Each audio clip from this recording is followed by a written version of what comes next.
नीचे बैठ के खाना खाते हैं कान में। तो कैसे हैं आप लोग? आज जो है मेरी छुट्टी का दिन था और मैंने सोचा थोड़ा पार्क में घूमती हूँ, बिकॉज बहुत दिन से मैं पार्क में नहीं आई थी और मेरे घर के पास वाला पार्क बहुत सुंदर है, हद से ज़्यादा। एंड यहाँ पे ये देखिए, इंसान तो दिख नहीं रहे लेकिन नदी में कितनी सारी ये बतख कहूँ या क्या कहूँ क्या है। ये देखो पूरी नदी में देख रहे हो, ऐसा लग रहा है जैसे पत्थर पड़े हैं, बट एक्चुअली ये पत्थर नहीं है। ये क्या है ये मेरे को भी नहीं पता, तो आप ही लोग बताओगे ये क्या है। ये मुझे तो बतख टाइप की लग रही हैं और पूरी नदी भरी हुई है इनसे। ओवरऑल आप पूरा व्यू देखिए कितना ज़्यादा सुंदर है। बस एक चीज़ है कि यहाँ पे इंसान नहीं दिख रहे, नज़ारे बहुत सुंदर हैं और लोग भी दिखते हैं बट बहुत कम। कोई साइकिल चलाता हुआ, कोई एक्सरसाइज करता हुआ दिख जाएगा। मुझे नहीं पता वीडियो में आवाज़ आ रही है या नहीं, बट मेरे आसपास जो बर्ड्स हैं, चाहे ये पानी में हो चाहे ऊपर आसमान में हो, बहुत ज़्यादा आवाज़ कर रहे हैं। मुझे छोड़ के उन्हीं की आवाज़ है यहाँ पे सिर्फ। और मेरा कल ऑफिस था और ऑफिस में जो मेरे मैनेजर थे वो उनके गार्डन में कोमात्सु, जो कि मेरे हिसाब से पालक फैमिली का ही कुछ ना कुछ होता है, वो उगा था। तो वो लेके आए थे ऑफिस में सबके लिए, तो मैंने भी लिया था क्योंकि वेजिटेरियन चीज़ें तो मैं ले ही लेती हूँ, खासतौर पे सब्जी वगैरह। एंड उसके बाद फिर मैं उसे घर ले जाना भूल गई थी रात में, और जैसे ही मैं घर गई मुझे याद आ गया कि मैं भूल गई हूँ। लेकिन ठंड इतनी थी उस टाइम पे कि मेरा मन नहीं किया फिर से ऑफिस जाने का। तो आज मेरी छुट्टी थी पर ऑफिस खुला रहता है, तो मैं ऑफिस गई थी और ये देखिए ये लेके आई हूँ, दिखाती हूँ आप लोगों को। आप बताइएगा कि ये पालक लग भी रहा है या नहीं, बिकॉज मैं इसे पालक की तरह ही बना रही हूँ जैसे हम इंडिया में पालक बनाते थे, और वैसे ही खा भी रही हूँ। इसका टेस्ट थोड़ा अलग है पालक से, जो बात है, बट गंदा नहीं है, खाने में अच्छा है। और मेरे लिए मेन बात यहाँ पे ये आ जाती है कि जो भी चीज़ मैं खा रही हूँ वो वेजिटेरियन हो। अगर वो वेजिटेरियन होती है ना तो ओवरऑल मुझे लगता है कि नहीं ठीक है, खाने लायक है। तो आप देख के बताओ कि ये पालक है या क्या है, आपको पता हो अगर। तो ये देखो, ये है वो, ये उनके खेत में लगा था, वो लेके आए हैं। एंड ये क्या है ये मुझे ठीक से पता नहीं है, तो आप लोगों को क्या लग रहा है ये क्या है? ये देखो, थोड़ा सा बाहर भी निकाल के मैंने दिखाया है, इस तरीके का ये दिख रहा है। पूरा नहीं निकाल रही हूँ क्योंकि मैं, और एक और चीज़ है, वेट, क्या ये फल, ये वाला फल इंडिया में भी होता है? मुझे इस फल की बिल्कुल भी नॉलेज है नहीं कि इंडिया में होता है या नहीं। अगर होता है तो आप मुझे बताइएगा इसे क्या कहते हैं इंडिया में और इसे कैसे खाते हैं, क्योंकि ये मेरा फर्स्ट ट्रायल होने वाला है इसे खाने का। मुझे पता नहीं है, ऑफिस में से मुझे किसी ने ये दिया कि ये ट्राई करना, क्योंकि मैंने अभी तक ट्राई भी नहीं किया था और ऑफिस में कई सारे कोई लाया हुआ था, उसके गार्डन में लगे थे। तो मैं घर जाके इसे ट्राई करूँगी। अगर ये इंडिया में भी होता है तो आप मुझे बताओगे कैसा लगता है खाने में। मैं फिर से दिखाना चाहूँगी कि यहाँ पे देखो कितनी सारी ये हैं, डक हैं क्या है भगवान जाने, पर बहुत सारी हैं। ये देखो पूरे तालाब में। और अगर आप बैकग्राउंड में देखो तो आपको लोग घूमते हुए भी दिख जाएंगे, साइकिल पे कोई रनिंग कर रहा है। तो यहाँ पे लोग अपनी हेल्थ का बहुत ज़्यादा ध्यान रखते हैं।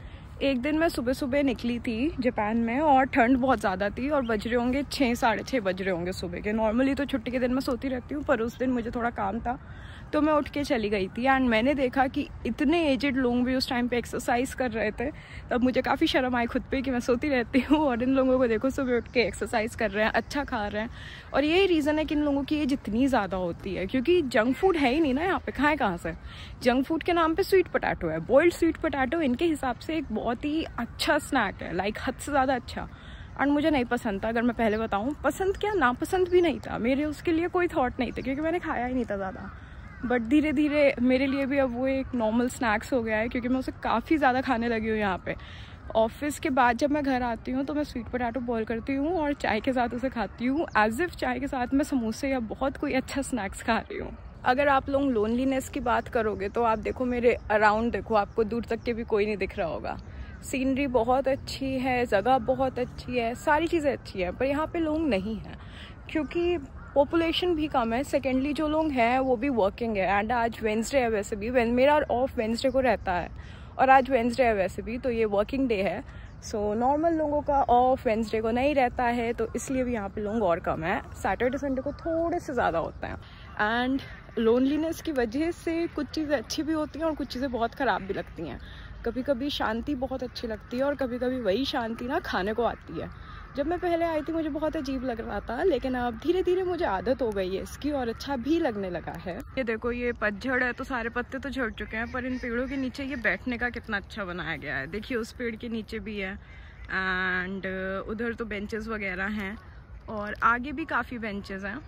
एक चीज़ मुझे लेकिन यहाँ पे बहुत अच्छी लग रही है कि मैं इस पार्क में अकेले बैठी हुई हूँ, पर मुझे किसी भी तरीके का सेफ्टी इशू नहीं लग रहा कि पार्क है और शाम से का टाइम हो रहा है और मैं अकेले बैठी हुई हूँ। इंडिया में मैं अपने घर के पास वाले पार्क में भी रात के टाइम या शाम के भी बाद ऐसे अकेले जाके कभी नहीं बैठी हूँ कि सुनसान पड़ा कोई है नहीं और मैं जाके बैठी हूँ।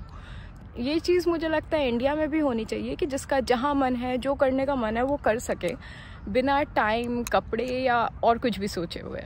सो आई होप कि इंडिया में भी जल्दी हो जाए। पर हाँ, लोनलीनेस यहाँ पे काफ़ी ज़्यादा है एंड उस लोनलीनेस में एक अच्छी चीज़ है कि आपको अपने आप को डिस्कवर करने का टाइम मिलेगा, आपको क्या पसंद है क्या नहीं पसंद है। फॉर एग्जांपल मैं वीडियो बना रही हूँ, अभी यहाँ पे 10 लोग खड़े होते मेरे आजू बाजू तो मैं नहीं बना पाती ये सोच के कि ये क्या सोचेंगे, पर अभी कोई है ही नहीं। देखिए दूर तक के कोई है ही नहीं पूरे में, तो कौन ही मेरे बारे में कुछ सोचेगा। तो ये आपको काफ़ी अच्छा टाइम भी देता है एंड इस टाइम का यूज़ आपको अपने हिसाब से करना है, चाहे आप इसे बर्बाद करने में लगा लो, चाहे अपने ऊपर काम करने में। सो अगर आप भी जापान आ रहे हो, कुछ चीज़ें पहले से दिमाग में रख के आओ कि इनिशियली जब आओगे बहुत लोनलीनेस लगेगी, लेकिन चीज़ें काफ़ी अच्छी हैं, तो जो माइंड है वो अच्छी जगह डाइवर्ट करिएगा, ख़राब जगह नहीं। फॉर एग्ज़ाम्पल ख़राब जगह, फॉर मी ख़राब जगह ऐसे है कि रोज़ क्लबिंग करने में जाओ, क्लबिंग भी करो, एक्सप्लोर करो कैसा है क्या है, सारी चीज़ें देखो, बट रोज़ वही चीज़ करना इज़ नॉट गुड ना फॉर योर हेल्थ भी। और ड्रिंकिंग करने में, स्मोकिंग करने के, इन सब चीज़ों में आपने लगा दिया ना तो आपका दिमाग इन्हीं में जाएगा, क्योंकि अकेलापन इतना है, कोई रोकने वाला है नहीं, आप कुछ भी करो। अगर अभी मैं कुछ गलत भी कर रही होती, यहाँ कोई नहीं मुझे रोक रहा है, तो इसीलिए आपको खुद पे कंट्रोल रखना। और जब आप अपने अराउंड जापानीज़ लोगों को देखते हो ना तो आपको फील होता है कि ये लोग कितना ध्यान रखते हैं अपनी हेल्थ का, अपनी हॉबीज़ का, अपनी मेंटल हेल्थ का। तो कहीं ना कहीं आपको लगता है कि हाँ हमें भी ऐसा ही करना चाहिए। तो आप भी ऐसा ही करिए, चाहे आप यहाँ पर हो, चाहे आप इंडिया में हो, चाहे आप कहीं पे भी हो। और ये देखिए वो जो आपको उधर सामने दिख रहा है वो वाली बिल्डिंग, मैं जूम करके दिखाती हूँ। ये बिल्डिंग, अभी मैं उस साइड जाऊँगी तो भी एक बार दिखा दूँगी। 2 महीने पहले तक जब यहाँ पे मौसम गर्मियों का था तो मैं उसमें जाके स्विमिंग सीखती थी, तो मुझे थोड़ी बहुत स्विमिंग आती है, बहुत अच्छी तो अभी भी नहीं आती है क्योंकि मैंने बहुत ज़्यादा दिन नहीं सीखी थी, बट हाँ हल्की फुल्की आती है। इस पार्क में काफ़ी सारी एक्टिविटीज़ होती हैं, उधर टेनिस, बैडमिंटन, वो सारी एक्टिविटीज़ हैं, सारे क्लब बने हुए हैं हर स्पोर्ट्स के। एंड इस तरफ स्विमिंग होती थी तो मैं स्विमिंग वाली मैंने ज्वाइन करी थी। करना मैं और भी चाहती थी लेकिन टाइम मैच नहीं हो रहा क्योंकि मेरा जो ऑफ है सैटरडे को होता नहीं है, ज़्यादातर सैटरडे संडे है वर्किंग लोगों के लिए, मेरा ऑफ होता है वेडनेसडे संडे, तो मेरी टाइमिंग का इशू काफ़ी ज़्यादा है, इसलिए मैं अभी वो सारी चीज़ें नहीं कर पा रही हूँ। तो अभी लाइट काफ़ी कम है तो आपको मेरी शक्ल ठीक से नहीं दिख रही होगी, पर मैं आपको बैकग्राउंड दिखाती हूँ। ये है वो जहाँ मैं स्विमिंग करती थी, अभी ये बंद है क्योंकि काफ़ी अच्छी खासी ठंड हो रही है और ज़्यादा कोई इस मौसम में स्विमिंग करता नहीं है, बच्चों के भी स्कूल वगैरह खुल जाते हैं। वो जो समर के 2 महीने होते हैं उस टाइम पे लोग सबसे ज़्यादा स्विमिंग करते हैं, जब मैंने भी करी थी। ये देखो, ये इनका टेनिस कोर्ट और बैडमिंटन वगैरह लोग यहाँ पे खेलते हैं। इस टाइम पे कोई खेल नहीं रहा है, बट इन जनरल ये लोग सुबह के टाइम ज़्यादा खेलते हैं, या फिर मेरे ख्याल से भी 8 बजे के बाद लोग आएंगे क्योंकि जो वर्किंग होते हैं वो 8 बजे के बाद आते हैं। मैं आपको टिपिकल जापानीज़ रेस्टोरेंट दिखाती हूँ कि वहाँ एक्चुअली कैसे बैठ के खाना खाते हैं। देखिए ये वो जापानीज़ रेस्टोरेंट है, जापानीज़ भी क्या, अगर आप ध्यान से देखोगे तो ये कोरियन है। और यहाँ पे टेबल मेज तो इन्होंने एक लगाई हुई है, बट इन जनरल वैसे आप देख रहे हो नीचे बैठ के खाना खाते हैं अच्छी तरीके से। यहाँ पे जूते उतारते हैं पहले, फिर नीचे बैठते हैं कायदे से अच्छी तरीके से और फिर खाना खाया जाता है। और मुझे ना जापान का और इंडिया का कल्चर काफ़ी सिमिलर लगता है। हमारे इंडिया में भी नीचे बैठ के खाने का कल्चर था जो कि अब पूरी तरीके से ख़त्म हो गया है क्योंकि लोगों के घुटने ही ऐसे नहीं बचे हैं कि वो नीचे बैठ के खाना खा लें। जूते उतारने का कल्चर, कहीं भी अंदर जाने से, ये सब इंडिया में था एंड यहाँ पे भी वही कल्चर है, बस यहाँ पे लोग उसे फॉलो कर रहे हैं और हम लोग वेस्टर्नाइज हो गए हैं, हम फॉलो नहीं करते। तो मैं अभी निकली हूँ पार्क से और मैं जा रही हूँ थोड़ा ग्रॉसरी वगैरह लेने, उसके बाद मैं घर जाऊँगी। और मेरे अभी आने वाले 2 दिन हद से ज़्यादा हेक्टिक होने वाले हैं बिकॉज जिस ऑफिस में मैं जाती थी मुझे उधर नहीं जाना है 2 दिन, मुझे दूसरी जगह जाना है, वो मेरे घर से भी थोड़ी सी दूर है। और मैं इन जनरल लंच में घर आती थी खाना खाने, तो अब मैं नहीं आ पाऊँगी क्योंकि वो दूर है, तो मुझे कुछ ना कुछ खाने का भी लेके जाना होगा, लंच वगैरह। तो आप देखिएगा ज़रूर, मैं उसका भी व्लॉग बना के डालूंगी। कोई हाइप का भी नया बटन आया, आप वो भी ज़रूर कर दीजिएगा, क्या होता है मुझे भी अच्छे से नहीं पता, पर कर ज़रूर दीजिएगा। And bye bye, thank you for watching.